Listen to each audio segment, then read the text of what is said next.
World లోనే అతిపెద్ద search engine Google CEO అయిన సుందర్ పిచాయ్ ను ఫైర్ చేస్తున్నారు. ఒకవేళ ఆయన్ని తొలగిస్తే నెక్స్ట్ సీఈఓ ఎవరవుతారు? అసలు ఆయన్ని తొలగించడానికి రీజన్ ఏంటో మనం ఈ వీడియోలో తెలుసుకుందాం. సుందర్ పిచాయ్ 2015లో సీఈఓ అయ్యారు. అప్పుడు గూగుల్ రెవెన్యూ $74 బిలియన్ మాత్రమే. 2023కి అది $305 బిలియన్ చేరుకుంది. అంటే దాదాపు 4 రెట్లు ఇంక్రీజ్ అయిందన్నమాట.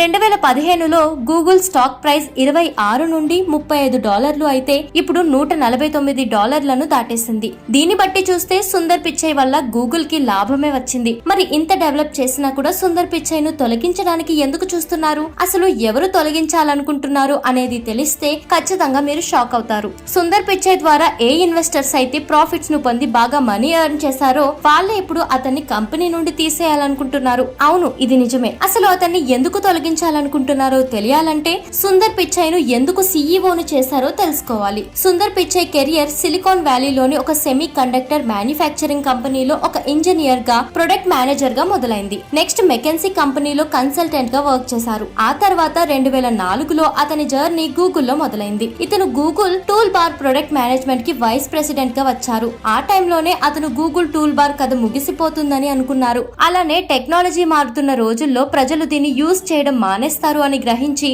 Google founders Larry and Sergey Brin తో కలిసి మార్కెట్ లో అవైలబుల్ గా ఉన్న బ్రౌజర్స్ కన్నా ఎక్కువ యూజర్ ఫ్రెండ్లీగా ఉండే బ్రౌజర్ ను మనమెందుకు స్టార్ట్ చేయకూడదు అని అడిగారు. సో ఇదే ఐడియాతో సుందర్ పిచాయ్ 2008 సెప్టెంబర్ లో గూగుల్ క్రోమ్ అనే బ్రౌజర్ ను లాంచ్ చేశారు. ఈ బ్రౌజర్ ను లాంచ్ చేసిన కొన్ని ఇయర్స్ లోనే అనుకోని సక్సెస్ ను అందుకున్నారు. అంతేకాకుండా అప్పటి వరకు టాప్ లో ఉన్న ఇంటర్నెట్ ఎక్స్ప్లోరర్, ఫైర్ ఫాక్స్ లాంటి బ్రౌజర్లను వెనక్కి నెట్టి వరల్డ్ లోనే ది బెస్ట్ బ్రౌజర్ గా గూగుల్ క్రోమ్ వచ్చింది. అసలు సుందర్ పిచాయ్ గూగుల్ కి చేసిన పనుల వల్ల ఆయన్ని సీఈఓని చేయలేదు.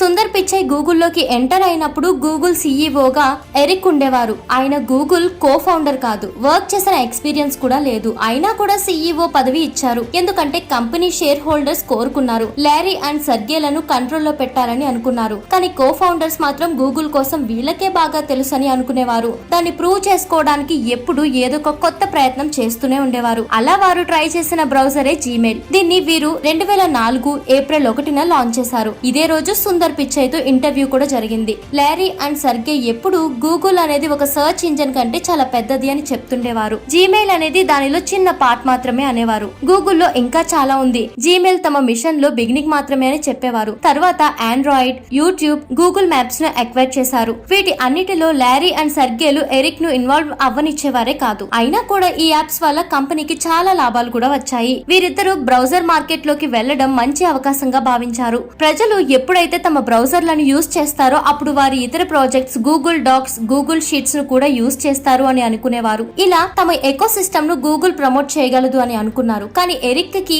ఈ ఐడియా నచ్చలేదు. ఎందుకంటే అప్పటికే సక్సెస్ లో ఉన్న ఇంటర్నెట్ ఎక్స్ప్లోరర్ లాంటివి ఉన్నాయి. అంతేకాకుండా కొత్త బ్రౌజర్ సక్సెస్ అవ్వుద్దో లేదో కూడా చెప్పలేము. అంతేకాకుండా కొత్త వాటిపై ఫోకస్ పెట్టే బదులు గూగుల్ కోర్ బిజినెస్ పై ఫోకస్ చేస్తే బెటర్ అని నమ్మేవాడు. సో ఇందుకే ఎరిక్ కొద్ది కాలం వాళ్ళిద్దరిని ఆపాడు. సుందర్ పిచాయ్ వల్లే లారీ అండ్ సర్గేలు గూగుల్ క్రోమ్ ని లాంచ్ చేయలేదు. ఎందుకంటే ఎప్పటి నుండో దీనికోసం ఇద్దరు కలలు కనేవారు. కానీ ఈ ప్రాజెక్ట్ పై వర్క్ చేయడానికి వారికి పర్మిషన్ లేదు. టాలెంటెడ్ ఎంప్లాయీస్ కూడా లేరు. కానీ ఎప్పుడైతే సుందర్ పిచాయ్ తన కొత్త బ్రౌజర్ గురించి వీరికి చెప్పాడో అప్పుడు వారి డ్రీమ్ ఫుల్ఫిల్ చేసే పర్సన్ దొరికారు అనుకున్నారు. ఒక టీం ని తీసుకుని సుందర్ ను క్రోమ్ పై పనిచేయమని చెప్పి ఈ విషయం ఎరిక్ కు తెలియొద్దు అని సుందర్ ను వార్న్ చేసి అతని హెల్ప్ తో గూగుల్ క్రోమ్ ను లాంచ్ చేశారు. బ్రౌజర్ మార్కెట్ లో గూగుల్ మంచి సక్సెస్ అయింది. నెక్స్ట్ 4 to 5 ఇయర్స్ లోనే మిగతా బ్రౌజర్లను ఓడించి గెలిచారు. ఇలా లారీ అండ్ సర్గేలు ఇంకెన్నో కొత్త వాటిని లాంచ్ చేసి మంచి సక్సెస్ ను పొందారు. వీటన్నిటిని కూడా ఎరిక్ వ్యతిరేకించాడు. ఇందుకే ఎరిక్ డెసిషన్స్ పై క్వశ్చన్స్ వేయడం స్టార్ట్ చేశారు. అలానే గూగుల్ విషయంలో దాన్ని సిపి ఫౌండర్స్ మాత్రమే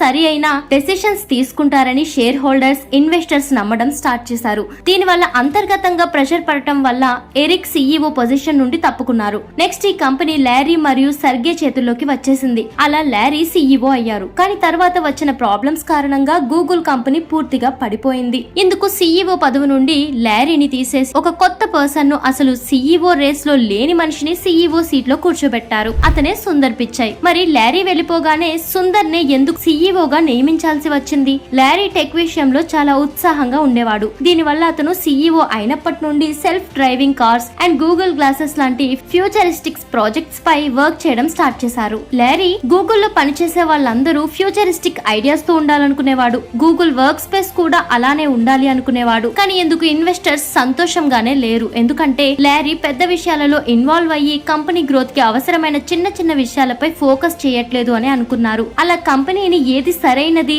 దేనిపై ఎక్కువ ఫోకస్ చేయాలని లారీ పట్టించుకునేవాడే కాదు. ఇన్వెస్టర్స్ ఫౌండర్స్ మధ్య ఈ ఆర్గ్యుమెంట్స్ నడుస్తున్నప్పుడే అతనికి ఒక పారాలిసిస్ వల్ల పూర్తిగా గొంతుపోయింది. ఇక తను తన ఐడియా షేర్ చేసుకోలేడు. షేర్ హోల్డర్స్ మీటింగ్స్ కు కూడా అటెండ్ కాలేడు. అయితే గూగుల్ లాంటి పెద్ద కంపెనీ ఇలా రన్ కాలేదు కాబట్టి లారీ ప్లేస్ లో సర్గే సీఈఓ బాధ్యతలను తీసుకున్నాడు. అంతా బాగానే ఉన్న టైంలో గూగుల్ గ్లాసెస్ మార్కెటింగ్ డైరెక్టర్ తో ఎక్స్ట్రా మ్యారిటల్ అఫైర్ పెట్టుకున్నాడు. దీంతో అతని పరువు పోయి లారీతో కూడా కనెక్షన్ పోయి మాట్లాడుకోవడం మానేశారు. కాబట్టి ఇంకొక కొత్త వ్యక్తిని ఆ ప్లేస్ లో కూర్చోబెట్టాలి. వీళ్ళందరూ కాకుండా ఆండ్రాయిడ్ సృష్టికర్త అయిన యాండీ రూబిన్ ను సీఈఓ చేస్తాడనుకున్నారు. కానీ యాండీ పై కూడా కేసు పడటంతో గూగుల్ అతనికి $90 మిలియన్ ప్యాకేజ్ ను ఇచ్చి కంపెనీ నుండి ఫైర్ చేసింది. సరిగ్గా అదే టైంలో గూగుల్ సుందర్ పిచాయ్ ను సీఈఓను చేసేసింది. అతను ఎన్నో మంచి మంచి అచీవ్మెంట్స్ ను సాధించారు. అలా సిచ్యువేషన్ కారణంగా అతను సీఈఓగా మారారు. అలా ఆగస్ట్ 11, 2015లో గూగుల్ సీఈఓగా నియమించబడ్డాడు. నెక్స్ట్ గూగుల్ పేరెంట్ కంపెనీ అయిన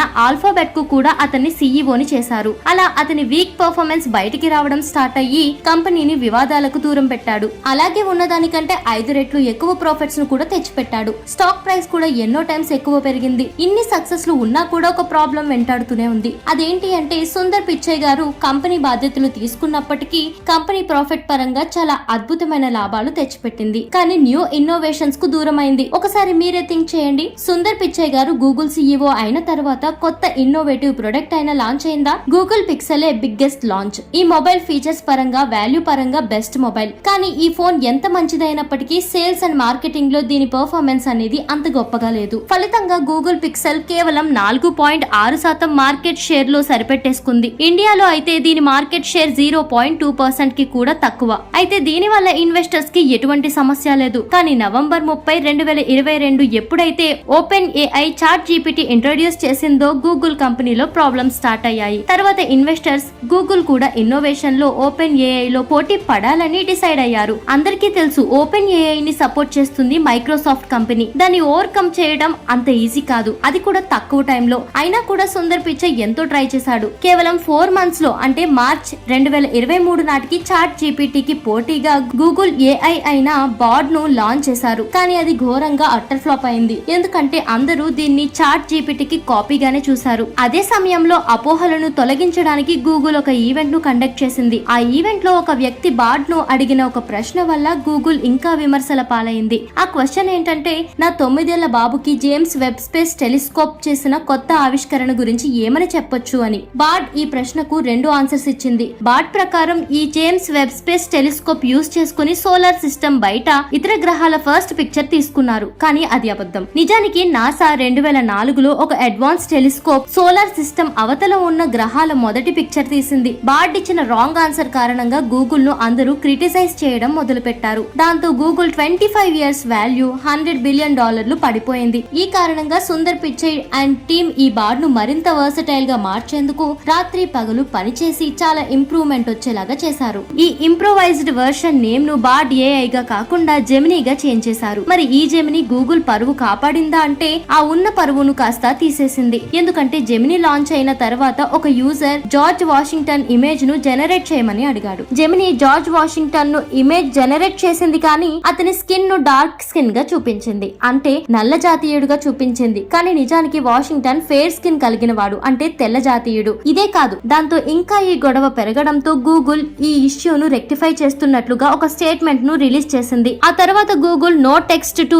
ఇమేజ్ ఫీచర్స్ ను ఆపేసింది. మరి అక్కడితో ప్రాబ్లమ్స్ అన్ని ఆగిపోయాయా అంటే కాదు. జెమినీ మన ప్రధానమంత్రి మోదీ గారికి సంబంధించిన ఒక వివాదంలో చిక్కుకుంది. ఈ జెమినీ మోదీ గారిని ఒక ఫేసిస్ట్ గా పేర్కొంది. దాంతో వెంటనే ఇండియన్ గవర్నమెంట్ గూగుల్ కు నోటీసులు పంపించి జవాబు కోరింది. జెమినీ ఇచ్చే ఆన్సర్స్ 100% రిలయబుల్ కాదు అని ఒప్పుకుంది. ఇలాంటి ఎన్నో వివాదాల కారణంగా ఆల్ఫాబెట్ కంపెనీ యొక్క క్యాపిటల్ $1.798 ట్రిలియన్ నుండి $1.702 ట్రిలియన్ పడిపోయింది. అంటే ఈ కంపెనీ దాదాపు $96.99 బిలియన్ నష్టపోయింది. సో ఇలాంటి నష్టాలు ఇన్వెస్టర్స్ కు అస్సలు నచ్చవు. అందుకే ఇన్వెస్టర్స్ అందరూ కలిసి సుందర్ పిచాయ్ ను సీఈఓ పొజిషన్ నుండి తీసేయాలి అనుకుంటున్నారు. మరోవైపు సర్గే కూడా తన పాత డ్రామాలు ఎక్స్ట్రా మ్యారిటల్ అఫైర్స్ నుండి బయటికి వచ్చేసాడు. సో సుందర్ పిచాయ్ గారిని పదవి నుండి తొలగిస్తే నెక్స్ట్ గూగుల్ సీఈఓగా సర్గే అయ్యే ఛాన్సెస్ ఎక్కువగా కనిపిస్తున్నాయి.